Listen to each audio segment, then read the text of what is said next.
¿Qué tal? ¿Cómo están? Arrancamos sin vueltas en esta semana que en cuanto a feriados y días laborales, después de dos que no fueron normales, esta semana con 5 días para poder cumplir todas las actividades. Estábamos un poco perdidos luego de tantos feriados, así que en esta semana que decimos volvemos a la normalidad, lo que no está normal es lo que viene pasando en el país, en la provincia. La verdad que muchas noticias y lamentablemente muchas de ellas que no son tan buenas. La guerra en Medio Oriente que sigue, que hay tregua, que no hay tregua, que suben los precios, que bajan los precios, una situación totalmente inestable todavía, donde no hay una solución en el corto plazo, al menos definitiva. A nivel nacional, un congreso donde se aprobó finalmente, o tiene media sanción, la ley de glaciares por parte de la Cámara de Diputados, pero que va a tener muchísima repercusión todavía, falta la otra media sanción, pero lo más importante a nivel nacional es que cada vez que se habla de algún tema de lo que se toque, saltan hechos de corrupción en un gobierno que no logra poner freno a nuevas cosas, nuevos hechos, nuevos eventos que tienen que ver con corrupción dentro de La Libertad Avanza, que había sido uno de los pilares, uno de los caballitos de batalla donde más se sostenían sus argumentos, ¿no? Esta lucha contra la casta, pero la verdad que hay mucha gente ahí que no está cumpliendo ese principio. Y la noticia más reciente es de esta diputada nacional de La Libertad Avanza por Salta, Gabriela Flores, que reconoció, sin ponerse ni siquiera colorada, que algunos de los pasajes que le dan a los diputados para que vayan al Congreso, o sea, pasajes aéreos para ir a Buenos Aires en avión, lo usa para que su hijo vaya a estudiar abogacía allá. La verdad que complicado el escenario a nivel nacional. Con La Libertad Avanza, porque por todos lados, en Salta, en el país, el caso Adorni sigue siendo noticia todos los días. Nos vamos a meter en Salta porque, bueno, un trágico hecho generó muchísima repercusión. Un pueblo totalmente revolucionado, se alzaron prácticamente familiares, amigos, la comunidad en general, protestando contra la municipalidad, enfrentando a la policía porque lo que pasó no estuvo bien actuado ni por parte de el principal involucrado, una persona cercana al intendente Guayar de la Merced, que le sustrajo aparentemente sin permiso un vehículo, termina provocando la muerte de un menor que iba en bicicleta, y esto generó el alzamiento prácticamente de toda la Merced y un pedido de justicia que todavía sigue. Esta persona fue imputada, está detenida, pero lo que dejó a las claras es el descontento con el intendente Guayar, ¿no? Este tema llegó a la Cámara de Diputados, fue tratado ahí la posible o el pedido de intervención, que bueno, por ahora ha quedado medio cajoneado, pero no quiere decir que no vuelva a analizarse en el futuro, ¿no? Porque hay cosas que están pasando de fondo en la Merced. Así que hablamos con la diputada Socorro Villamayor de este tema. Hablamos vamos a tener testimonios, ¿no?, de lo que decía el intendente, con argumentos pobrísimos, con graves dificultades para dar a entender lo que quería decir. Quien analiza incluso en un momento dice: estoy tan mal que pensé en renunciar, pero no renunció, ahí sigue. Con una Merced, un municipio de la Merced que no merece esta clase de dirigentes al frente de su ejecutivo municipal, ¿no? Vamos a tener también el análisis de lo que significa este hecho como tragedia vial, porque en Salta son muchos los accidentes que damos a conocer a diario, un montón. Acá en la circunvalación mismo hay permanentemente choques en cadena, entonces los salteños manejamos de manera prudente, sí o no, qué es lo que está pasando, que tenemos cifras muy alarmantes en cuanto a siniestros viales, con una especialista en materia de seguridad vial, la periodista Laura Zaragoza. Te cuento otro de los temas que vamos a tener en este Sin Vuelta con muchísima información. Es ley ya un proyecto que venía del Senado, diputados les dio la media sanción que le faltaba, a una cuestión que hay que analizar muy detenidamente, porque no es que vayan presos los padres de chicos que cometen bullying, no. Es un proyecto que establece que es una contravención a aquellos padres que son alertados que sus hijos cometen bullying y no hacen nada, no cumplen con su rol y su responsabilidad. Este tema lo explica muy bien también en la entrevista la diputada Socorro Villamayor.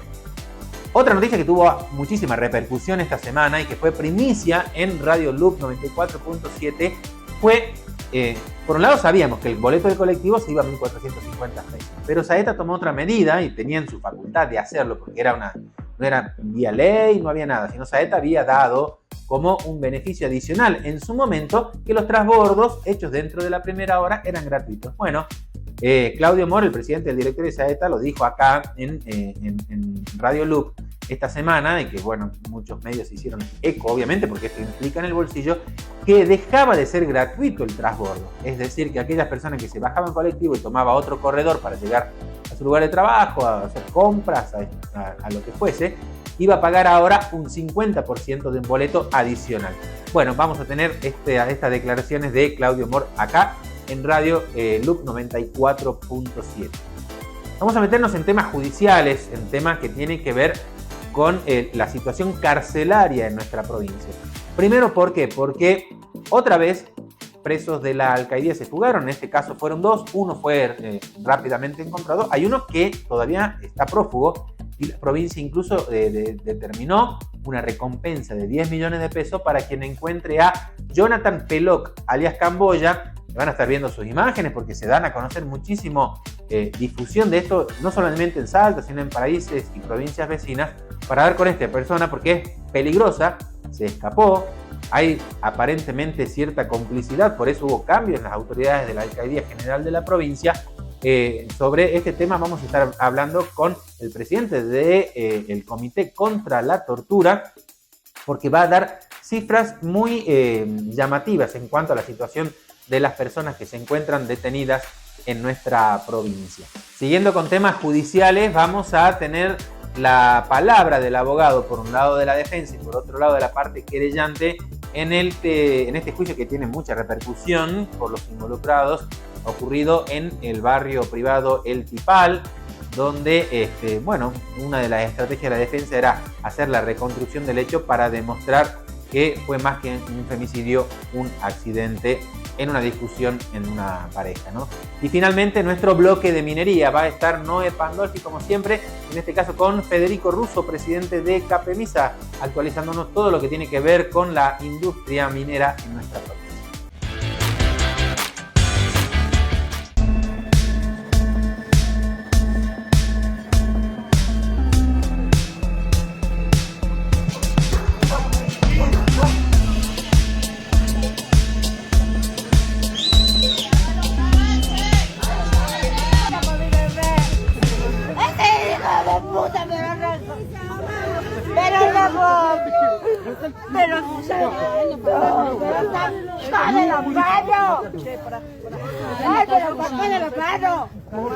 Yo cruzaba con mi bebé agarrando, no tenía celular, nada, la mano, se lo juro. Yo cuidaba a mi bebé. La familia, estuvimos solos ahí en el... Yo venía cruzando con mi bebé, más de la mitad de la calle.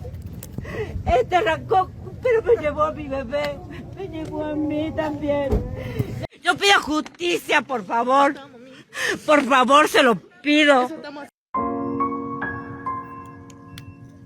Vuela alto, vuela pequeño Tomás, vuela a la gloria del Señor.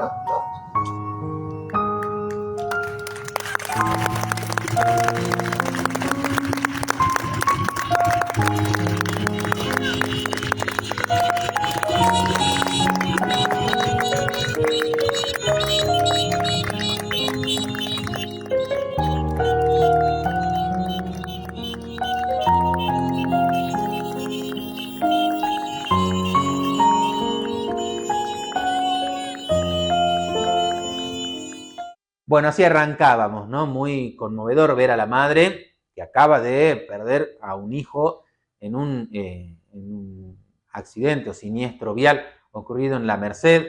Decíamos que íbamos a hablar de este tema porque tuvo muchísimas implicancias, desde lo político, desde lo social, desde lo institucional. Se analizó allí incluso si merecía una destitución del intendente. Veíamos cómo toda la sociedad acompañaba en esa emotiva despedida, la despedida final de este nene de 5 años, y cómo esta camioneta pasaba por encima a un nene en una bicicleta. Así que vamos a meternos en este tema y vamos a empezar analizándolo desde el punto de vista de la siniestralidad vial, con una especialista que esto nos decía. Los accidentes que cada día son moneda corriente, pero que últimamente realmente están dejando una silla vacía en cada mesa. Por eso vamos a hablar con Laura Salado Teissier. Él es especialista en seguridad vial y también en comunicación política, por eso vamos a tocar varias aristas. Lau, muchas gracias por venir, ¿cómo estás? Por favor, Sebastián, muchas gracias por la invitación. Siniestros. Acuérdate siempre, siniestros viales, porque hay que empezar y recordarle a la gente siempre de que se tratan de hechos que se pueden evitar. En la mayoría de los casos, entonces, tratamos a través de estos espacios de hacer reflexión, de hacer educación, concientización y de que estos temas no solamente aparezcan cuando ocurre una tragedia como la que ocurrió en la Merced o los siniestros viales que estuvimos viendo en los últimos días, sino que sea algo realmente cotidiano. Siempre lo reflexionamos, que esté en la mesa, que esté en discusión, que sea la prevención, que sea la responsabilidad individual y social la que prime siempre. Bueno, y justamente hablando de prevenir, te llevo al caso terrible, caso en la Merced, donde le contamos, reiteramos a la gente, el chofer o un empleado municipal que cumplía funciones de chofer, a lo mejor del intendente de la Merced, atropelló a un niño de 5 años que circulaba en bicicleta y le arrebató la vida. ¿Se pudo haber prevenido? ¿Cómo lo ves? Yo creo que hay que dejar y esperar a que la justicia determine, tienen que hacer las pericias, se han realizado y hay que ser muy cuidadosos con eso porque también hay algo que está atravesando a la Merced y es el dolor profundo. Cuando hay una pérdida, cuando hay el fallecimiento de una persona en un siniestro vial, sabemos que es impactante, es de repente. Entonces genera una conmoción y cuando se trata de un niño, aún más. ¿Por qué? Porque está en la fibra más profunda de la emocionalidad de todas las personas, sobre todo cuando son niños. Entonces, lo que hay que hacer es tratar de ser respetuosos con esa situación, esperar hasta que las pericias estén determinadas, hasta que la justicia pueda profundizar, hasta que se investigue efectivamente el grado de responsabilidad y lo que pasó. Lo que sí sabemos hoy es que hay una sociedad que está conmocionada y atravesada por un hecho que muy probablemente se podría haber evitado y justamente por eso tiene un tinte que es social, que es de conmoción y que es político también. Sin dudas. Antes de llevarte al terreno de lo político, si bien hay que esperar todavía a tener como datos más certeros, más firmes, se habló un montón de cosas. La gente dice por un lado que el conductor estaba borracho, luego el test de alcoholemia dijo lo contrario, dijo que no, algunos cuestionan la demora, el tiempo que se llevó en realizarlos, pero pensando en casos generales, sí. Cuando vemos un siniestro de esta magnitud, ¿lo primero que pensamos es en un error humano? Lo primero que pensamos es un error humano, pero no porque uno haga un prejuicio, sino porque en realidad las estadísticas lo demuestran. Más del 99% ya testeado de los hechos viales son prevenibles, o sea, son ocasionados efectivamente por alguna imprudencia o alguna impericia. En este caso particular de lo que ocurrió en la Merced, las pericias fueron muy rápidas, se actuó de manera inmediata, estaba en un lugar donde había también contacto con personas, hubo testigos del hecho, entonces lo que se hizo a posterior es el protocolo de abordaje en el caso de siniestros, más cuando hay una víctima fatal. Lo que hay que tener en cuenta es que se hizo lo correspondiente, se hizo el test de alcoholemia también al conductor en ese momento y después hubo una comunicación por parte de la justicia con las autoridades pertinentes para hacer el resto de los restantes registros, ¿sí? Entonces hay tiempo, nosotros ahora vemos esta difícil situación y esta conmoción, pero hay un tiempo que tiene que transcurrir. Y ahora lo que ocurre con esta conmoción es que la justicia tiene que apurar esos tiempos. Culturalmente hemos aprendido lo que tiene que ver con la seguridad vial. ¿Se están haciendo las campañas suficientes para que de niño vamos aprendiendo cuándo debo cruzar, cuándo no, cuándo respeto el semáforo, que tengo que ir con el cinturón o falta todavía un camino largo? Todo lo relativo a la seguridad vial es un proceso cultural, de aprendizaje, de reconocimiento, de recordar. Entonces, cuando hay campañas y luego se pausan por mucho tiempo, es necesario retomarlas. Lo que sí existe en la actualidad es mayor conciencia. Los niños entienden lo que es un semáforo, voy a los hechos más claros, ¿no? A lo más cotidiano. Entienden las señales para qué sirven, aunque a veces no entiendan su significado específico, saben que hay que cruzar por las esquinas, entonces hay mayor conciencia social. Lo que creo que falta es el real eje de una política de concientización y sensibilización permanente, porque las personas entienden su grado de responsabilidad, pero los siniestros siguen ocurriendo. Yo pienso que los controles tienen que estar presentes de manera permanente porque somos hijos del rigor y necesitamos estar controlados para cumplir ciertas normativas. En el caso de la seguridad vial está demostrado. También acá en Salta, a nivel cultural, a nivel latinoamericano también, necesitamos esos controles. ¿Son suficientes? Nunca son suficientes. ¿El Estado puede tener un policía por cada persona? Tampoco. No. Entonces, para hacer ese equilibrio es esto de la concientización, la educación, los controles permanentes, los recursos necesarios para esos controles, no solamente en alcoholemias con alcoholímetros y alcoholímetros con las pipetas, que son los que conocemos usualmente, sino también en avanzar en la posibilidad y al menos evaluación, que creo que lo han hecho y debería hacerse frecuentemente, para poder tener también las tiras radioactivas, porque nuestra ley de alcohol cero contempla a través también sustancias psicoactivas, que no solamente son el alcohol, son otro tipo de sustancias sintéticas que son drogas que se pueden llegar a consumir y que no van a salir en un alcoholímetro, pero que pueden afectar las capacidades de la persona. Eso por un lado. Y por otro, respecto a los controles de alcoholemia. Nuevamente se dio un debate a nivel social de algunos sectores productivos, como mencionás, para ver si seguía el alcohol cero o no. Hay propuestas de elevarlo nuevamente a 0,5 y creo que eso sería el mayor error. ¿Por qué? Porque está probado científicamente que la diferencia entre 0 a 0,1, a 0,2, a 0,3 y hasta 5, si vamos a utilizar ese margen o ese rango, produce variaciones en la atención, visión, agudeza visual y muchas otras características cognitivas en las capacidades de un conductor. Entre las causas de los siniestros, ¿qué lugar ocupa la velocidad o el exceso de velocidad? Y ahora pienso, por ejemplo, en lo que ocurre habitualmente en Circunvalación Oeste, donde vemos accidentes. El otro día hubo 4 accidentes, 4 siniestros, para decirlo correctamente, en una hora. Y también hubo 3 choques en cadena también, que involucraron a hasta 5 vehículos. ¿Qué es lo que está pasando hoy? La velocidad, ¿qué lugar ocupa entre las causas? Siempre está en el top 5, te diría que en el top 3 de las causas más frecuentes, y eso le podemos sumar a la velocidad, dijiste las distracciones. El uso del celular, por ejemplo, mientras manejamos. Exactamente, el mate, el uso del celular, levanto algo, me distraigo con los chicos, están gritando, pongo la música. Es dejar de prestar atención específica hacia la acción de conducir. Te lleva una polémica. ¿Debería ser sancionable el tomar mate mientras manejamos? Por supuesto, y es sancionable. Es sanción.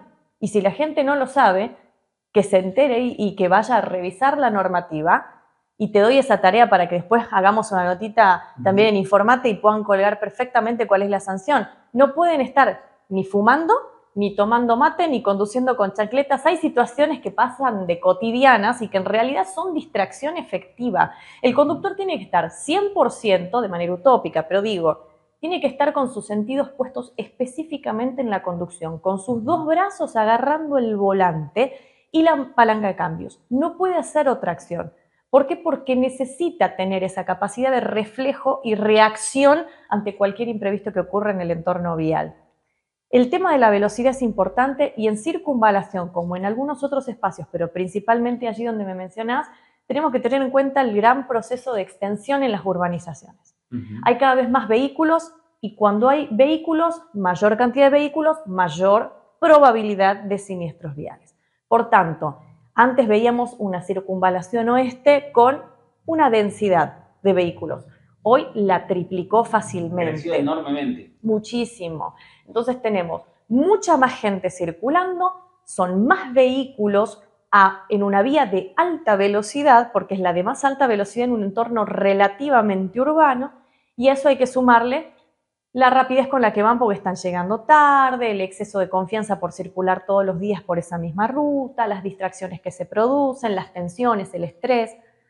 Entonces hay muchos factores que influyen, pero es una vía para prestarle atención. ¿Por qué? Porque está su infraestructura desarrollada para soportar una X cantidad de vehículos y también una velocidad determinada que está señalizada, pero esto va creciendo y va creciendo muy rápido. Las fotomultas ayudan porque ahora vemos que están por todas partes, ahí están los carteles. Totalmente, es una medida de concientización por impacto, se denomina así en el mundo. ¿Por qué? Porque la gente le molesta y lo entiendo, no quiere pagar la fotomulta y lo entiendo, pero es la única manera de frenar que en espacios determinados donde están colocadas se exceda la velocidad. Bien. Nosotros estamos esperando que por arte de magia acordarnos, si estamos apurados, si tenemos un cartel, vamos a frenar a como de lugar. Y en muchos de los lugares donde la fotomulta está indicada es porque la misma infraestructura no permite el exceso de velocidad o donde han ocurrido siniestros viales graves o mortales por exceso de velocidad. No están colocadas en cualquier lugar. Entonces, entiendo que haya gente a la que no le gusten y entiendo que haya muchísimos cuestionamientos al respecto, pero es una medida de prevención por impacto. Te obliga a bajar la velocidad.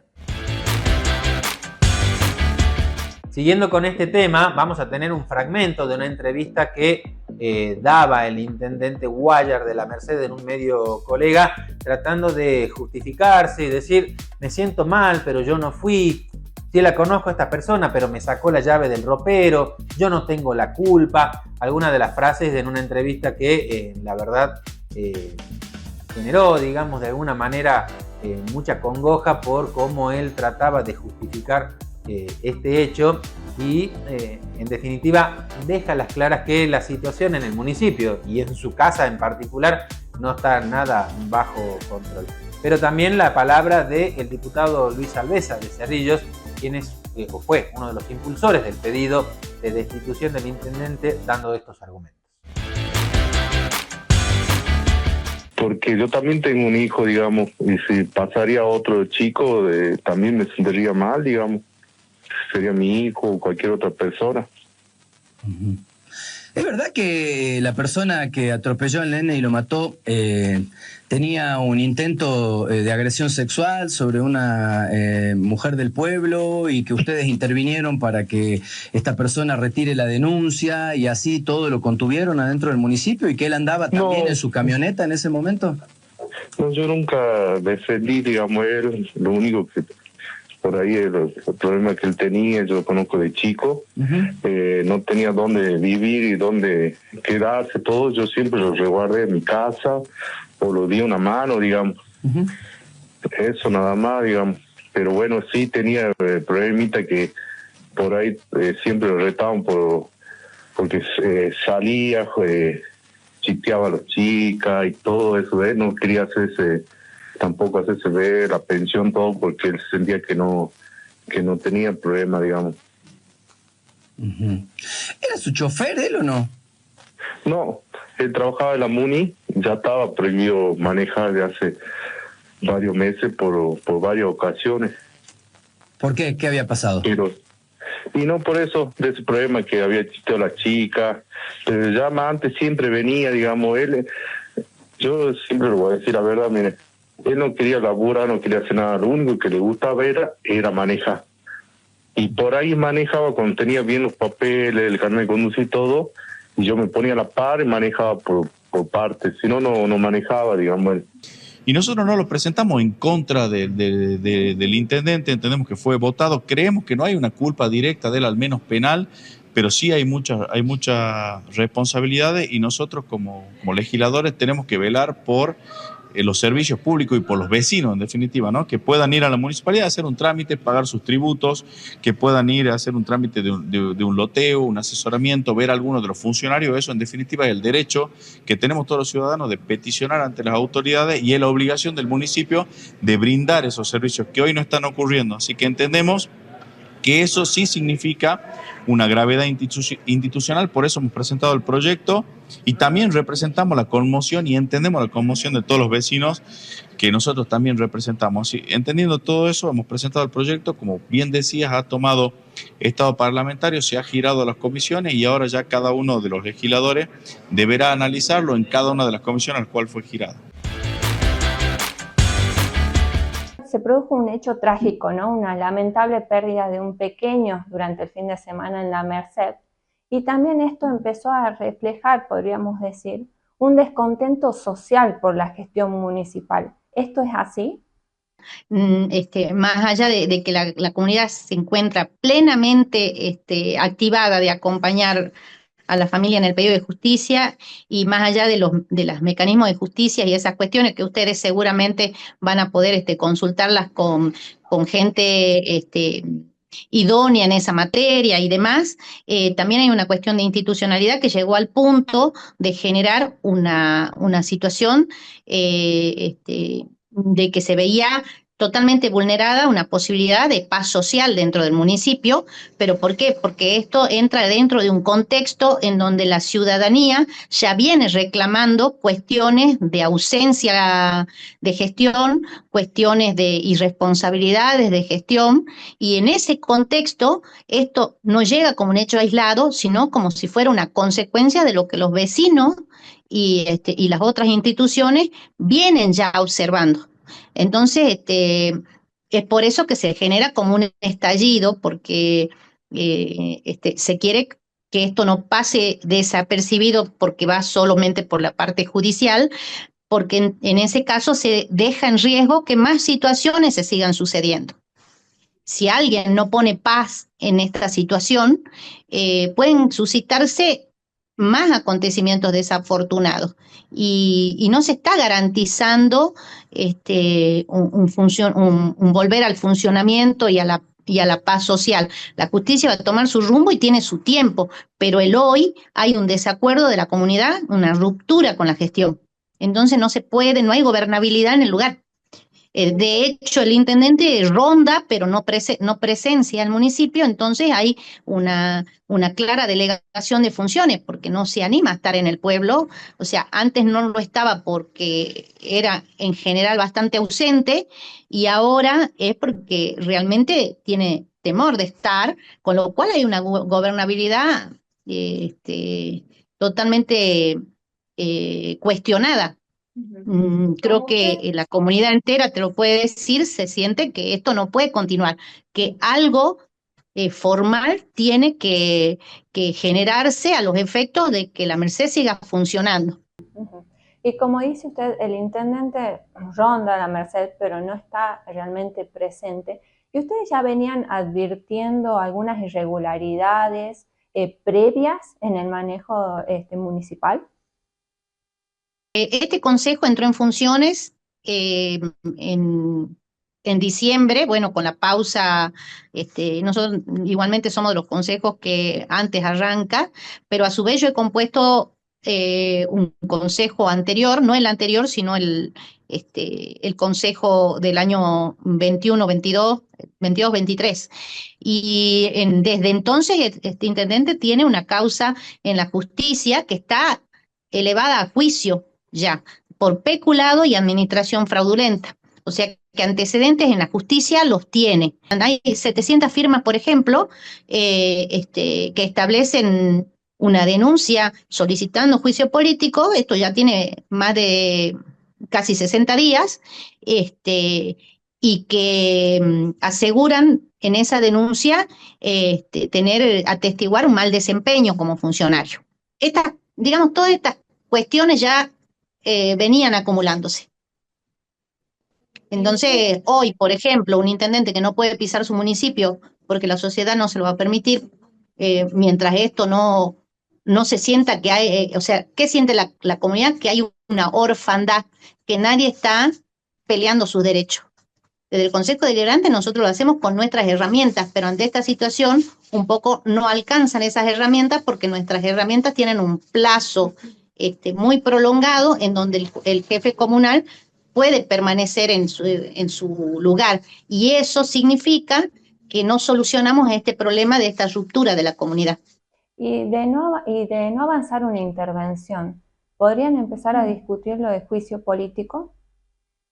Lo de juicio político se está discutiendo. De hecho, el tema es que nosotros tenemos que informar de alguna forma a la Cámara, que se entienda que si esta situación genera mayores riesgos institucionales, el juicio político no alcanzaría como herramienta, ¿no? Sí, sinceramente, la medida natural tendría que haber sido que él dé un paso al costado con su renuncia.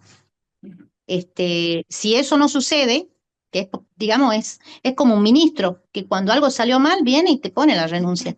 Si eso no sucede y los legisladores, diputados están tratando intervención, y eso garantiza la paz social, acá lo que hay que garantizar es el funcionamiento de la Merced y la paz social de la Merced con la autoridad que la maneje. Hoy la autoridad que la maneja no genera garantías.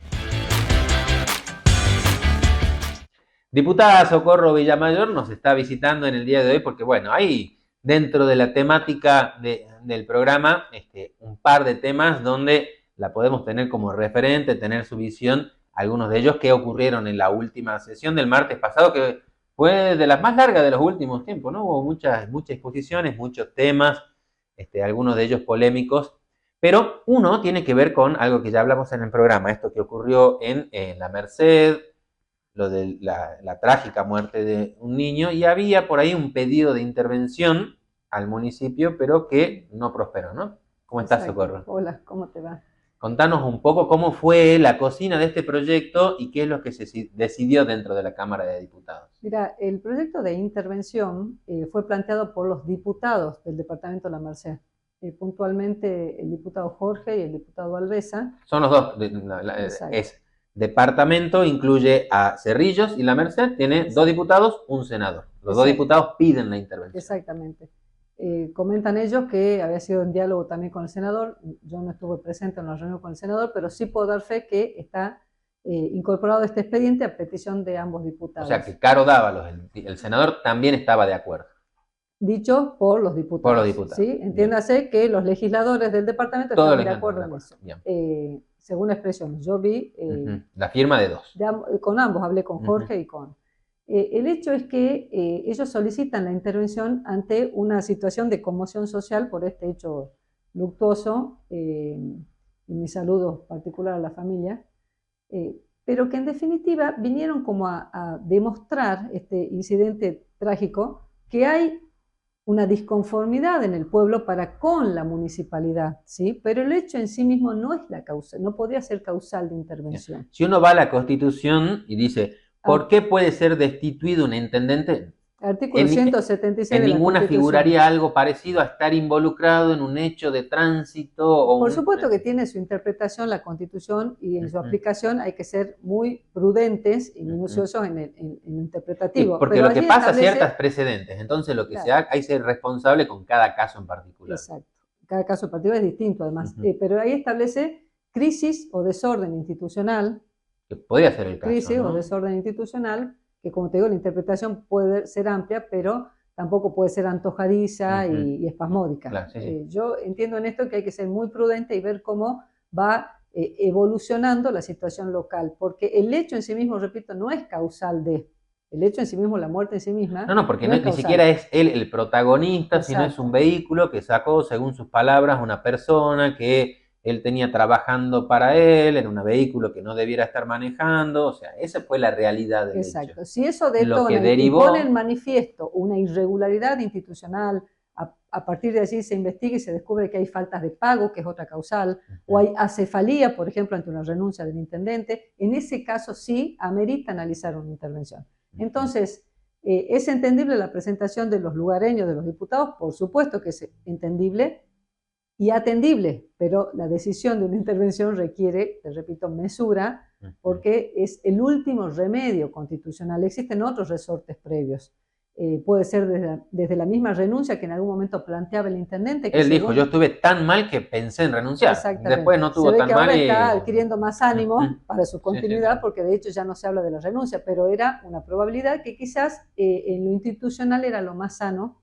Era más sano porque era una decisión propia y listo. Bueno, en ese caso, el presidente del Consejo Deliberante queda a cargo, ¿verdad? Exacto. Otro mecanismo sería un juicio político que instado lógicamente por el organismo competente, que es el Consejo Deliberante. Bueno, Socorro, y el otro tema que queríamos hablar, y esto sí fue de debate legislativo, una iniciativa que no sé, por lo que me contabas, ¿no? Que de otras provincias, lo de Salta es un caso pionero en el tema, o porque ha tomado relevancia esto de que en los casos de bullying involucrar a los padres, ¿no? De los chicos que cometen bullying. Mira, primero te agradezco porque es un tema súper sensible y el bullying o el acoso escolar se sigue incrementando pero lo hablo a nivel país, ¿no? Es como que es una crisis, te diría, social. Y en el mundo, ¿no? Y en el mundo. Que ambas cámaras estuvimos de acuerdo en lo que salió en el día de antes de ayer. Bien. Lo que propone es, te diría como, acentuar el deber que tienen los padres respecto de los hijos. Lo digo así porque lo que plantea es una sanción cuando un padre es incumplidor frente a su responsabilidad parental. Es decir, Nosotros tenemos una ley nacional, una ley propia provincial de bullying y tenemos también resoluciones de actuación y protocolo en el Ministerio de Educación. Sí, sí, claro. Y después los mismos colegios también tienen sus protocolos, o sea, todas las instancias intervienen. Tienen sus distintas metodologías de actuación. Obviamente hay un eje rector que surge, como te digo, del Ministerio de la Ley Local. Ahora bien, cuando empiezan a actuar y a tener a utilizar estas herramientas y a tener los distintos pasos que una situación de bullying requiere, llega un momento en que si hay un victimario, es decir, una persona que provocó el acoso, hay una víctima, y ni pensar si hay una repercusión por otros compañeros que también replican el hecho, o sea que lo hacen más aún. Lo amplifican, claro. ¿Qué tiene que hacer la institución? Hablar con los padres, avisar al padre, madre o tutor, tanto del victimario, de la víctima y eventualmente de este grupo que también se sumó a la ola. Y muchas veces esos padres que tienen responsabilidad respecto de los hijos, pero que es una responsabilidad inherente como rol de padre. Subjetiva, ¿no? Claro, no es objetiva por el hecho de padre de, sino que le corresponde por su deber de asistencia, cooperación, cuidado y demás, no cumplen. Entonces, no asisten a las reuniones o en algunos casos ya agotados de notificaciones asisten y cuando se le dan pautas para que contribuyan en la cooperación, en la, digamos, reeducación del chico, en algunos puntos concretos según el caso particular, no cumplen. ¿Esto qué hace? Que cuando los directivos han conocido el caso, han notificado a los padres, han pedido medidas de actuación y de cooperación, y los padres son reticentes a hacerlo, tienen la posibilidad de armarlo, llamemos así, un expediente, lo llevan, lo presentan ante el juzgado contravencional, y allí el juez determinará la sanción para con el padre. Que la sanción puede ir desde 30 días arresto o 30 días multa se denominan, es decir, más que nada una cuestión pecuniaria, una cuestión económica, y también las supletorias que establece el código, que son, por ejemplo, trabajos comunitarios o asistir a determinados lugares. Como bien decías vos, por ejemplo, llévelo al psicopedagogo, cumpla usted como familia con una... ¿No está la medida, por ejemplo, de hacerlos ir por la fuerza? ¿No está eso? No está. No. Sería comparecer, digamos, hasta la escuela y hacerse cargo. Lo que pasa es que después, en caso que un padre, estoy pensando a futuro, que no cumpla con lo que el juez contravencional determina, ahí ya podés utilizar otros medios. ¿Sí? En Salta, cuidar a nuestros niños es construir futuro. Por eso, contamos con 91 centros de primera infancia en toda la provincia. Espacios pensados para acompañar a niños desde los 6 meses hasta los 4 años, en una etapa clave de su desarrollo. Trabajamos para que ellos tengan las mismas oportunidades, vivan donde vivan, y para que las familias puedan trabajar con tranquilidad, sabiendo que sus hijos están en las mejores manos. Hechos, no palabras. ¿Me crees si te digo que vuelve la legendaria salsa CBO? Acompañada de un pollo muy crujiente, cebolla crispy y una combinación de ingredientes increíbles. Proba el nuevo McCrispy Chicken Legend, la vuelta de una leyenda. Solo en McDonald's.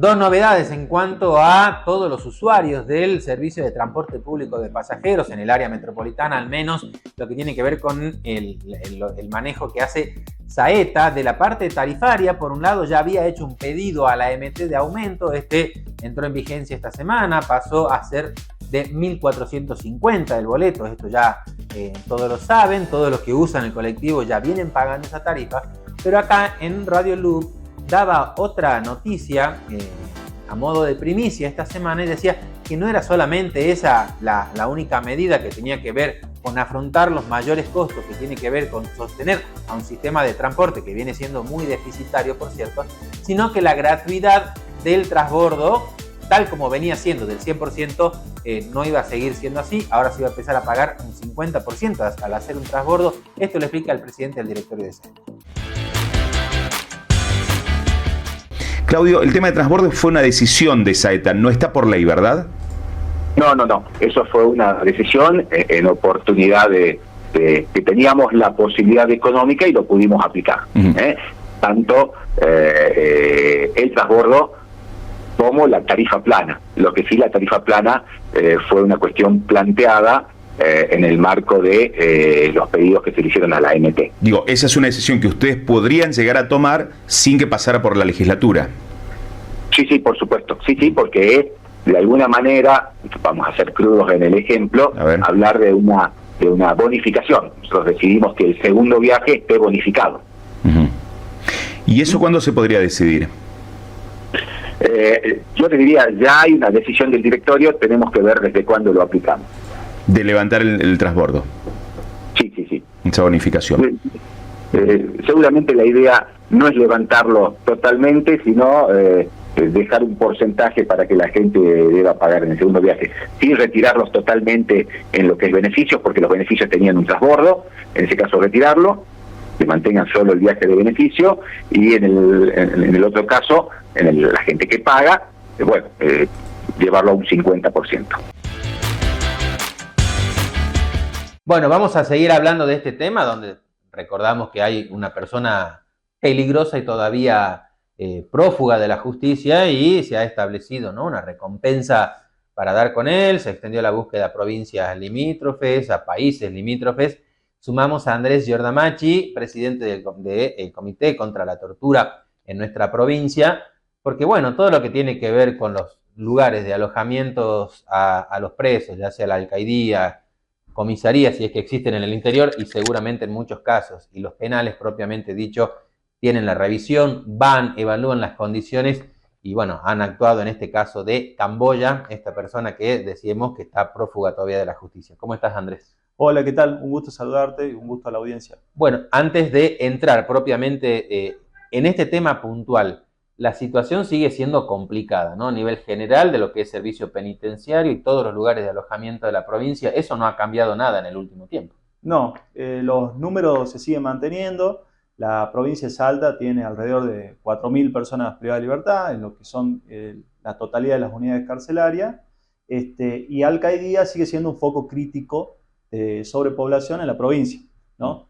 En el 2022 tuvo su pico de 825 personas. 800, imagínense, es como un edificio de personas que viven en un edificio metidas ahí. ¿Qué capacidad real debiera tener? Que la capacidad declarada por el servicio es 350 personas. O sea, casi el triple. Claro, sí. Y hoy, en el 2025, se logró reducir a 625 personas. Estamos al doble, digamos. Entonces, sí. Pero siguen los niveles que superan el 80%, ¿no?, de la capacidad.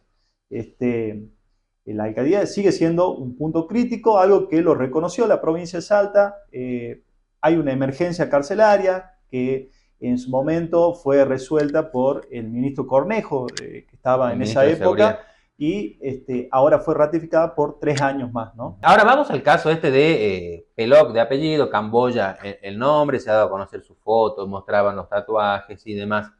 Y la gente se preguntaba, ¿por qué es?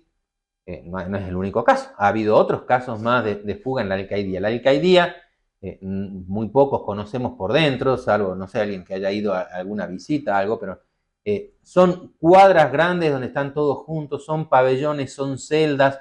¿Cómo es el edificio ese por dentro? ¿Y por qué puede resultar, para algunos aparentemente fácil, poder escaparse de ese edificio? Sí, la verdad que no es fácil escaparse.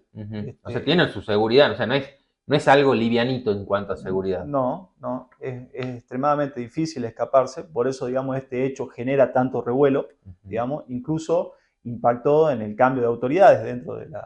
Claro, porque después, cuando fue el incendio al otro día, o hace poquito tiempo, el que abre es un prefecto, creo yo que es el cargo, y dice, estoy hace un día claro, acá. Sí. No había trascendido de que había cambio de autoridad. Por lo tanto, el hecho de una fuga es extremadamente complejo, digamos, ¿no? Y que produce estos efectos, una investigación desde lo penal, pero también una investigación administrativa interna, digamos. Claro. Hay pabellones de ingreso, hay celdas individuales de personas muy complejas, con altos perfiles, y después hay celdas colectivas en otros pabellones en donde llegó a haber 25 personas en celdas que no entran más de 8 personas. O sea, prácticamente hacinados uno encima de otro. Sí. A nosotros nos parece, digamos, que el hecho que se hayan apartado las autoridades, digamos, hay una sospecha de la provincia que puede haber, ¿no?, una connivencia.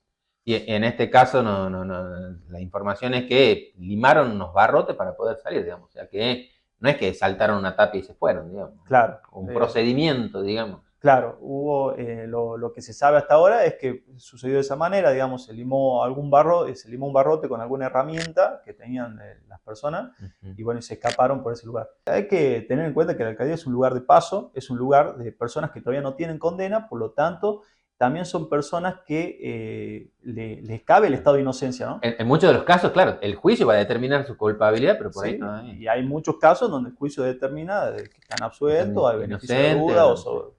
Por lo tanto, digamos, las condiciones tendría uno que suponer que tendrían que ser mejores, claro, incluso que en Villa La Rosa. Claro, que un preso que ya está condenado, bueno, decir, ya se mandó una macana, listo. Sí, pero bueno, hoy en día, digamos, la situación de sobrepoblación se mantiene, es algo que preocupa a la provincia, pero también preocupa al Poder Judicial.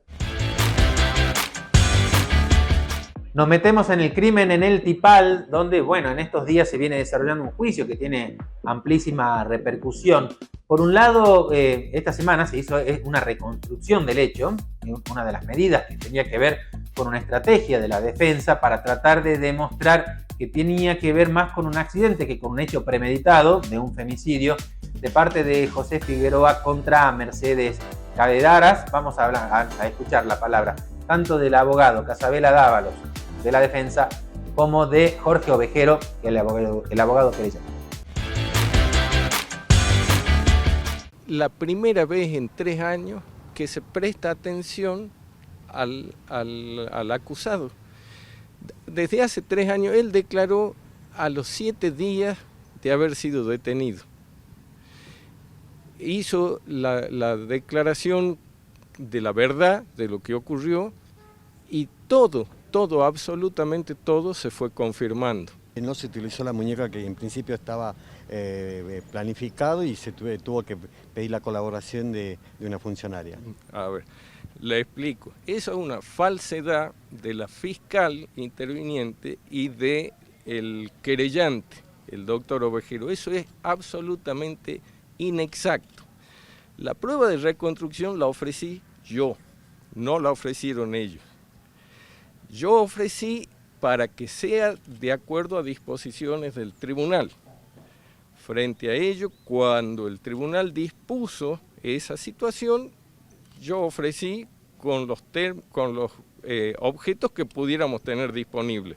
Si es con alguna persona, presenté un pedido a la policía para que se haga un adicional de servicios y nos proveen a alguien, porque el tribunal en esto, ni la fiscalía, ni nadie nos contribuyó en esto. La reconstrucción no es una reconstrucción, en este caso, científica, es una reconstrucción que es una puesta en escena procesal, no en donde participamos, acá no se vienen a hacer mediciones de exactitud, simplemente una puesta en escena, una representación de lo que cuenta el imputado, nada más.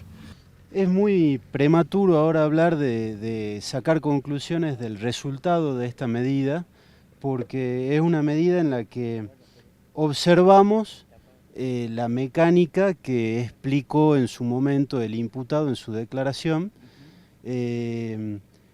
con algunas deficiencias a nuestro modo de ver, porque esto se tenía que hacer, la reconstrucción, que la proponía la defensa, con un objeto, un elemento, un muñeco de la talla y la altura y peso que tenía la víctima, lo más aproximado posible, que bueno, no lo pudieron aportar porque no consiguieron eso. Entonces, de común acuerdo se estableció que se haga con una persona que voluntariamente se ofreció. ¿No volverá a hacer la reconstrucción? No. Se hizo con una persona, una mujer que se ofreció voluntariamente, una funcionaria, que se ofreció voluntariamente. Y bueno, el imputado mostró con esta persona lo que a su modo de ver fue la dinámica o lo que él recuerda de cómo ocurrieron los hechos. Los peritos no dieron todavía en este acto sus opiniones ni sus conclusiones. Eso va a ocurrir en la audiencia del día lunes. Ahí es donde los peritos van a decir si esto pudo haber ocurrido así o no. Yo desde ya anticipo, y ya lo vengo diciendo, de que la teoría o la declaración del imputado tiene muchas inconsistencias con el resto del material probatorio, principalmente con la autopsia, con el informe anatomopatológico y con otros testimonios e informes de criminalística. Podés eliminar uno, pero si dejas agua acumulada, aparecen miles. El mosquito no espera. Girá, tirá, lavá, tapá. Juntos, prevenimos el dengue. Municipalidad de Salta.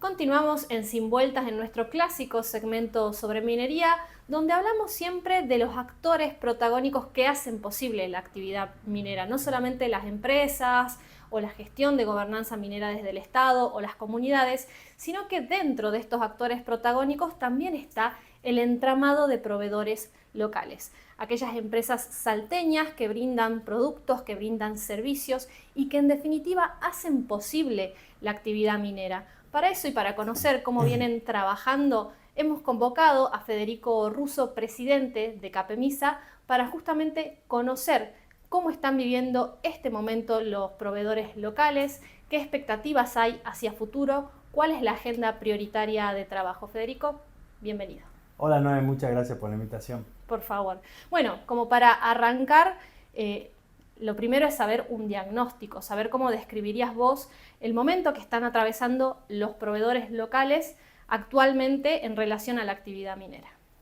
Bueno, la minería por ahí tiene algunas cuestiones que son cíclicas y que va cambiando. Bueno, en este país todo es un poco inestable. Y bueno, estamos pasando algunas transformaciones, ¿no? En la que pasamos tuvimos 2 años muy duros, luego de que se terminó POSCO, Eramin y Ganfen, y con un precio de litio muy bajo. Ahora estamos pasando a la operación de esos proyectos. POSCO, Eramin y Ganfen están en etapa de ramp-up, tratando de llegar a producir en el orden de las 20-25 mil toneladas que son cada una de esas plantas.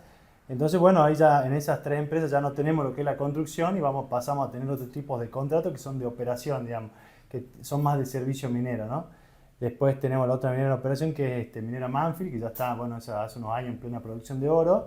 Y el proyecto que está por ahí dinamizando más la economía local, que es el megaproyecto Rincón de Río Tinto, que son 57.000 toneladas, más las 3.000 que ya tiene construidas en Rincón 3.000, la planta piloto, son 60.000, o sea que es casi 2 veces y media un proyecto normal que comienza en la provincia. Sabemos que lo que es las mineras de litio también están sufriendo cambios. Ellos están pasando de tener el presupuesto de su casa matriz para construir a tener que pasar a ser autosustentables, ¿no? Entonces están dependiendo de aumentar la producción y de los precios internacionales de litio. Así que ahora afortunadamente el precio está pasando a los $20.000 la tonelada, y están empezando a subir su producción, así que esperamos que puedan seguir incorporando más proveedores a la cadena de valor. También fue muy difícil estos 2 años porque con el boom del precio del litio y cuando se construyeron las 3 plantas, la plaza de proveedores creció mucho y sus empresas también crecieron mucho en estructura, en personal, capacitaron. Entonces después es difícil que una baja tan abrupta como la pasó, se terminaron las plantas, bajó el precio del litio y todo eso, y quedó la capacidad, quedó la gente, quedaron las maquinarias, quedaron los préstamos para pagar camiones, bienes de uso, equipos. Entonces todo eso ha sido muy difícil estos 2 años. Hablemos puntualmente de Capemisa, del rol que tienen ustedes justamente en este contexto y cómo está compuesta en este momento la Cámara, cuántos socios, la variedad de rubros. Hablemos propiamente de Capemisa. Bueno, Capemisa son aproximadamente 307 socios en este momento, o sea, ya es un número muy grande, y tenemos socios, digamos, de distintos rubros. Digamos, tenemos en lo que es servicio, empresas de perforación, de catering, movimiento de suelo, distintos tipos de construcción, civil, metal mecánica, y además todos los proveedores de venta de bienes, ¿no? O sea, de todo tipo de máquinas, insumos, así que la verdad que hay un parque muy grande de proveedores y ya muy desarrollado. Bueno, como para ir finalizando, una pregunta por partida doble. Sí. Saber, por un lado, cuáles son las inquietudes o las cosas que más te transmiten los proveedores que forman parte de la Cámara y cuáles son, a tu consideración, aquellas cosas que hace falta pulir, en las que hace falta trabajar para que se pueda todavía potenciar más el compre local. En este momento la mayor preocupación de los socios es el trabajo, digamos, la mayoría de las empresas chicas y medianas y las pymes están con un nivel de actividad muy bajo, entonces hoy por hoy su principal preocupación es el trabajo, ¿no? Así que estamos trabajando muy fuerte con ellos, entendemos que el sector es uno solo, por eso estamos dialogando con las empresas mineras, con la Secretaría de Minería, con la provincia para trabajar, digamos, porque es como todo sistema, digamos, si se desequilibra de un lado, se ve resentido todo el sistema, digamos. Hoy por hoy tenemos que buscar que todas esas empresas que han generado capacidad y han formado gente, han adquirido equipos y dan licencia social, acompañan la minería en la provincia, tengan trabajo.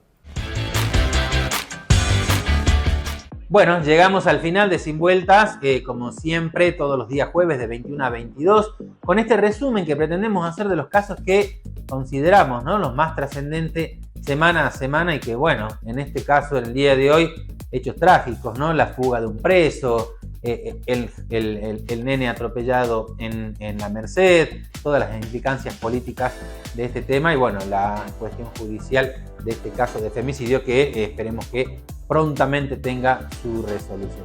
Como siempre, los invitamos a que haga un repaso de los temas más importantes de este programa en nuestro portal www.informatesalta.com.ar y así como Claudio Mor lo decía a modo de primicia en Loop, lo que tenía que ver con el fin de la gratuidad para lo que eran los transbordos, péguese a la sintonía del 94.7 porque la mejor información está allí en Radio Loop. Los espero la próxima semana.